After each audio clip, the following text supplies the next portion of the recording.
In this episode of the FXTM educational series, we're going to be taking a look at trading psychology or behavioral finance. Now, this is a very interesting topic because it describes things that are going on inside our own heads, not on the charts, that may have a negative impact on our overall trading performance. Now, the first one that I'm going to start with is I'm going to abbreviate it as post hoc. Now, what this is, post hoc analysis, is actually short for post hoc ergo propter hoc, which is a Latin phrase, which means if B follows A, then therefore A must have caused B. Now, we see this in the press all the time. So, for example, let's say that on a given day, we saw the euro to the US dollar had a particularly large drop to the downside, something like that. Now, if that day happened to be, let's say, the first Friday of the month, well, it's quite likely you're going to see a lot of headlines that say, well, the euro to the US dollar today dropped like crazy because the labor report that came out from the U.S. Bureau of Labor Statistics was particularly good or potentially particularly bad.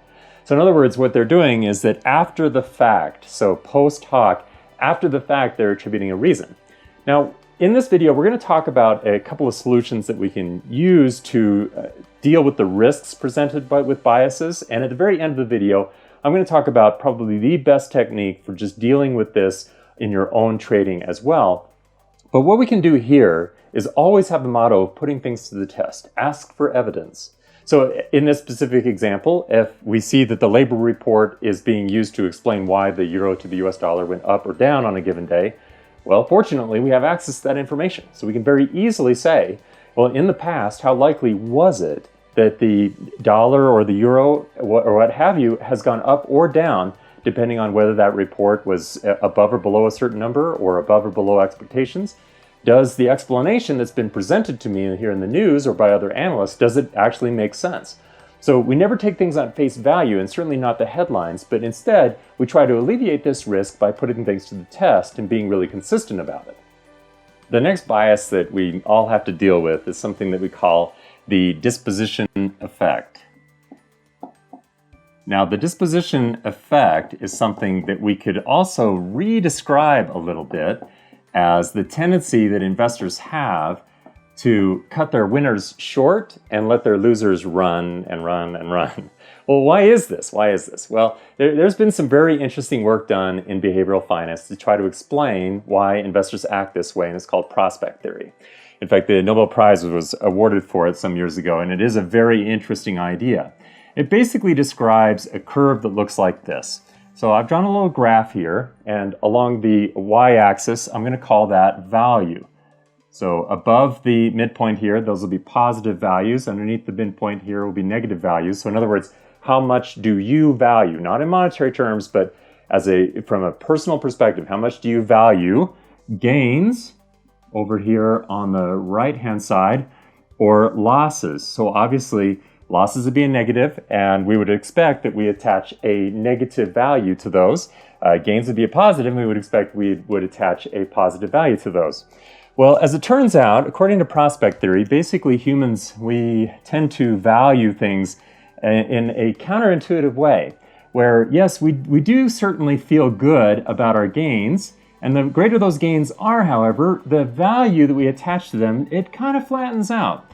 However, with losses, we really continue to decline here quite a bit, where if we were to find a point on the x-axis here that represented a positive value that was the inverse of a negative value over here, so let's say this was a positive 100 and this was a negative 100, well, what we would find is that there is a significant difference between the negative value we attach to that loss that is of the same size as this gain that we attach much less positive value to. Now, how do we deal with this? Well, I found one of the most effective things that we can do is try to plan our trades out in advance. But the second thing is really just being aware of the fact that we probably all suffer from this to some degree or another. So if we're aware of it, then we can address more honestly our motivations for when we have a winning trade on our hands and we're tempted to take those profits off the table. For example, asking ourselves questions like, would I open this trade brand new today? Would I short this particular pair right now? If I'm long, well, maybe if I wouldn't short it, maybe I should at least rethink it a little bit. Not necessarily that we have to look at everything in a binary perspective, but rather that we use this as a reason to readdress why we might be doing something And is this an emotionally driven decision to cut this winner off, or to let this loser run and run and run because I don't want to recognize it because it will cause me too much pain? Or is this more rational? Is there a legitimate reason why I would want to take these actions? I find this particular cognitive bias of enumeration of favorable circumstances to be particularly vexing because it's so tied up with some of our personal feelings or political feelings or favoritism that we might have towards our country of origin and so forth.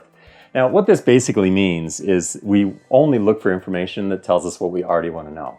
So in other words, for example, let's say that a trader is analyzing the euro and they believe that easing programs that have been launched or may be launched by the European Central Bank are bad for the euro for whatever reason. Now, they may be perfectly valid reasons, but they will therefore only evaluate information that backs up their preconception when they don't know for sure whether that is in fact going to hurt the euro or within the time frame of their trade.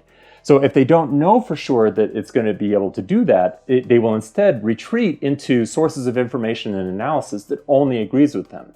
The risk, of course, is obvious, and that is that we'll base trading decisions on information that has no correlation with a successful outcome. It may be more random, or we may persist, if you've ever heard the expression of a perma-bear or a perma-bull. So these are traders that they'll be right eventually, but will they be able to withstand the losses in the meantime? Well, that's the real question. And oftentimes those attitudes are reinforced by only evaluating information that's going to agree with their political or economic or other viewpoint as to what the effect is of these fundamental issues on the value of their currency, positive or negative. So how do we deal with this? Well, I find that the most effective thing that we can do to try to deal with this particular cognitive bias is to intentionally seek out sources of information that disagrees with us. Now, that may be challenging and it can be very frustrating, and you don't have to wind up agreeing with them, but at least you'll learn something and can start to temper some of the assumptions that you might have had otherwise. The net result being that you're more thoughtful and consistent about the trades that you're taking and more honest about what your expectations are for a successful outcome. Now, besides some of the tips that we've already discussed in this video for dealing with some of these cognitive biases, what are some of the other things that we can do? Now, I have found that very little can match the effectiveness of these two techniques. Number one, keep a journal. Number two is follow your rules. So with a journal, what do we mean by that? So I always say your journal should include a record of your analysis, the dates that you were evaluating the trade. What about your entries, potential exits? When did you add risk to the position, or when did you take away risk from the position? When did you adjust the stop loss, for example, or add a complementary position or a hedge to it, and so forth? This information is absolutely critical, but it's not more important than finally recording changes to your trade. This is something that is a bit of a theme in investor psychology or trading psychology, that we tend to go at a trade with a fairly well-reasoned idea, but then sabotage ourselves because of these biases. Well, recording the changes, the reasons why we would change our trade outlook or change the trade itself, will help us to identify, well, what's really going on here? And even more important than that, if a system that we're using, it stops working, well, if we don't know why or how we have potentially changed the rules within that system, then we don't know what exactly has stopped working. So we have no idea what to adjust. So we can wind up getting caught in a bit of a negative feedback loop because we just don't know what's been going on. Now, the rules are another one. This is basically a matter of just imposing consistency. So are we doing the same thing, more or less, in the same circumstances over and over again? Again, so that we can identify where things are going well, so we can repeat them, and where things may not be going very well, so we can avoid them or adjust accordingly. Consistency is really key, but number two, and this goes back to the disposition effect, is that it allows us to maintain a much more healthy win to loss and risk to reward ratio. Now, we've gone into additional detail on those two concepts in another video in this series as we talked about trading systems and developing expectancy. But that's all based on the underlying concept that we're going to be following rules in the first place so that we can develop a forecast of, well, what are we really going to expect from our trading activity? So using a journal and using our rules is really going to take us a long way to being more rational and reasonable about our trading expectations and our cognitive biases.